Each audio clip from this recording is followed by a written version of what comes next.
All right, this move is called a standing swimmer.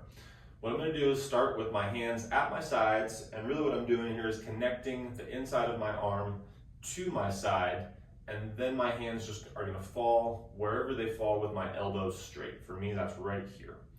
Thumbs turned out, I'm gonna begin with a bracing breath that I take in through my nose and then exhale through my mouth. I want the exhale to be longer than the inhale. Here we go. Filling my rib cage, not allowing my shoulders to come up on the inhale. Exhale out. Feel all that abs start to squeeze and compress down, creating a little bit of tension. And then from here, we're just gonna hold that tension as we inhale, coming up. Exhale as I go overhead. That exhale will help keep my spine from arching as I try to lift my arms back. For me, this is as far as I can go. If I try to go further, then my spine angle changes here and I start to lean with my spine. Okay, so from overhead, I'm gonna start to turn my thumbs down. And as I do this, I wanna think about the bicep or the elbow pit rotating down as I reach back behind me and then bring my hands forward to my hips. Now from this position, I'm gonna reach slightly back or as far back as I can. Again, keeping it pain-free. There should be no issues getting to this point. And then as I unwind, rotating those elbow pits so that they face up or those biceps face up, my thumbs are going to face behind me at the top.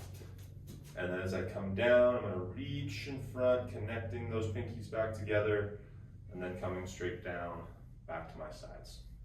Okay, so that would be the full range of motion for the swimmer with two healthy shoulders. And even my shoulders have plenty of little ways that I know that they can get better, and it's taken many years for me to recover a lot of the issues and injuries that I had as a baseball, soccer, and basketball player, as well as just being kind of a rough and tumble kid who bowled in the China chopped his way through the world. So it's taken some time for me to get to that point, and how I've done that and how sort of science tells us that we can progressively expose our bodies to a little bit more and a little bit more. We'll get stronger, continue that process.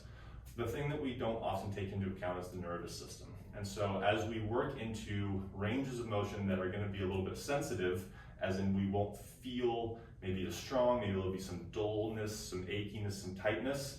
Those are things that we want to pay attention to. We don't have to be scared of them, but we don't ignore them either. Okay, so a way that you might work through some tightness, say as I'm coming up here, I get some tension in the front. Now I can pause here and take a breath in the nose, out the mouth. And if that tightness doesn't either dissipate or resolve most of the way, then I'm going to want to change the position or change the direction of movement and go into the next part of the exercise here. So my range of motion in that case might look something like that. Now, as I go back, if say I get to here and start to experience some tightness or tingling, maybe especially along the back or the outside, could be along the arm, then I don't have to push through that. I can do the same thing, take a pause, breathe, exhale, and then if it does dissipate, then I can move a little bit further and just find that edge where I can comfortably breathe. Go around my rack there, and the whole movement should be quite calm. It shouldn't be more than really a 4 or 5 out of 10 type of effort.